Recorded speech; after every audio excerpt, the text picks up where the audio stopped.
Hi മക്കളെ, V K സാറാണ്. +2 business സ്റ്റഡീസിലെ ആദ്യത്തെ 3 ചാപ്റ്ററിലെ കുറച്ച് ഇമ്പോർട്ടൻറ്റ് ക്വസ്റ്റ്യൻസും അതോടൊപ്പം തന്നെ കുറച്ച് ഇമ്പോർട്ടൻ്റ് ആയിട്ടുള്ള കോൺസെപ്റ്റും ഡിസ്കസ് ചെയ്യാനാണ് സാർ ഇന്ന് ഈ വീഡിയോ ആയിട്ട് നിങ്ങളുടെ മുന്നിലേക്ക് വന്നിട്ടുള്ളത്. സോ നമ്മുടെ ഒന്നാമത്തെ ചാപ്റ്ററായ നേച്ചർ ആൻഡ് സിഗ്നിഫിക്കൻസ് ഓഫ് മാനേജ്മെന്റിൽ നിങ്ങൾ പഠിച്ചു വെക്കേണ്ട ഒരു ചോദ്യം എന്ന് പറയുന്നത് എഫക്റ്റീവ്നെസ്സും എഫിഷ്യൻസിയും തമ്മിലുള്ള ഡിഫറൻസ് ആണ്.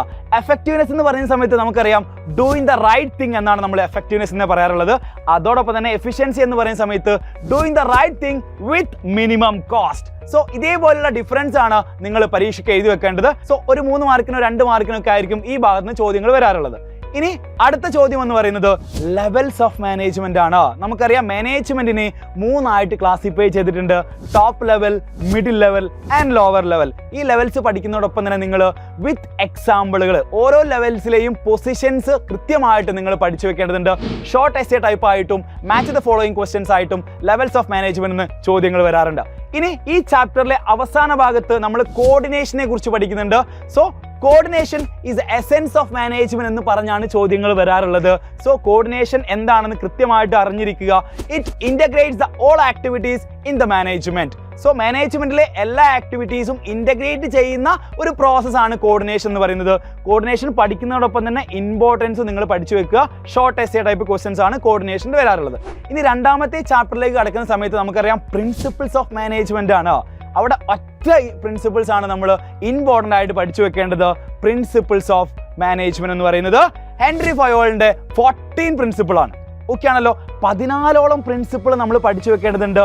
പല പരീക്ഷകൾക്ക് ക്വാർട്ടർലി എക്സാം ആയിക്കോട്ടെ, ഈവൻ ഹാഫ് ഇയർലി എക്സാം ആയിക്കോട്ടെ, ഇനി അത് കൂടാതെ പബ്ലിക് എക്സാമിന് വരെ ഈ ഭാഗത്ത് നിന്ന് എസ്സേ ടൈപ്പ് ക്വസ്റ്റ്യൻസ് വരാറുണ്ട്. സോ 14ഓളം പ്രിൻസിപ്പിൾസ് നിങ്ങൾ ഇമ്പോർട്ടൻ്റ് ആയിട്ട് പഠിച്ചു വെക്കുക. കൂടാതെ സ്കേലാർ ചെയിൻ എന്താണെന്ന് ഇടയ്ക്ക് പരീക്ഷയ്ക്ക് ചോദിക്കാറുണ്ട്. ഒരു 2 മാർക്കിനോ 3 മാർക്കിനൊക്കെ ചോദിക്കാറുണ്ട്. സോ അതും കൂടി ഒന്ന് നോട്ട് ചെയ്ത് വെച്ചേക്കാം. ഓക്കെ അല്ലേ? ഇനി നമ്മൾ 3ാമത്തെ ചാപ്റ്ററിലോട് കടക്കാൻ വേണ്ടി പോവാണ്. 3ാമത്തെ ചാപ്റ്റർ എന്ന് പറയുന്നത് ബിസിനസ് എൻവിറോൺമെന്റ് ആണ്. ആ പേരിൽ തന്നെയുണ്ട് എന്താണ് ഈ ചാപ്റ്റർ നമ്മൾ ഇമ്പോർട്ടൻ്റ് ആയിട്ട് പഠിക്കേണ്ടതെന്ന്. Yes, dimensions of business environment ആണ്. നമുക്കറിയാം ബിസിനസ് എൻവിറോൺമെന്റിന് 5 ഡയമെൻഷൻസ് ഉണ്ട്.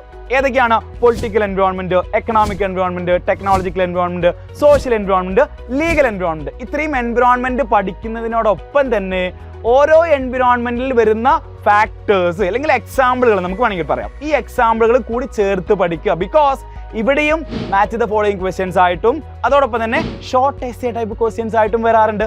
അപ്പോൾ ഈ ഭാഗങ്ങൾ ലെവൽസ് ഓഫ് മാനേജ്മെന്റിൽ നിങ്ങൾ പറഞ്ഞ പോലെ തന്നെയാണ് നമ്മൾ ഇവിടെയും പറയുന്നത്. ഡയമെൻഷൻസ് പഠിക്കുന്ന സമയത്ത് നിങ്ങൾ 2 ക്വസ്റ്റ്യൻസും എക്സ്പെക്ട് ചെയ്യേണ്ടതുണ്ട്. സോ ആ രീതിയിലാണ് നിങ്ങൾ ഡയമെൻഷൻസ് പഠിക്കുന്ന സമയത്തും ലെവൽസ് ഓഫ് മാനേജ്മെന്റ് പഠിക്കുന്ന സമയത്തും നിങ്ങൾ ഫോക്കസ് ചെയ്യേണ്ടത്.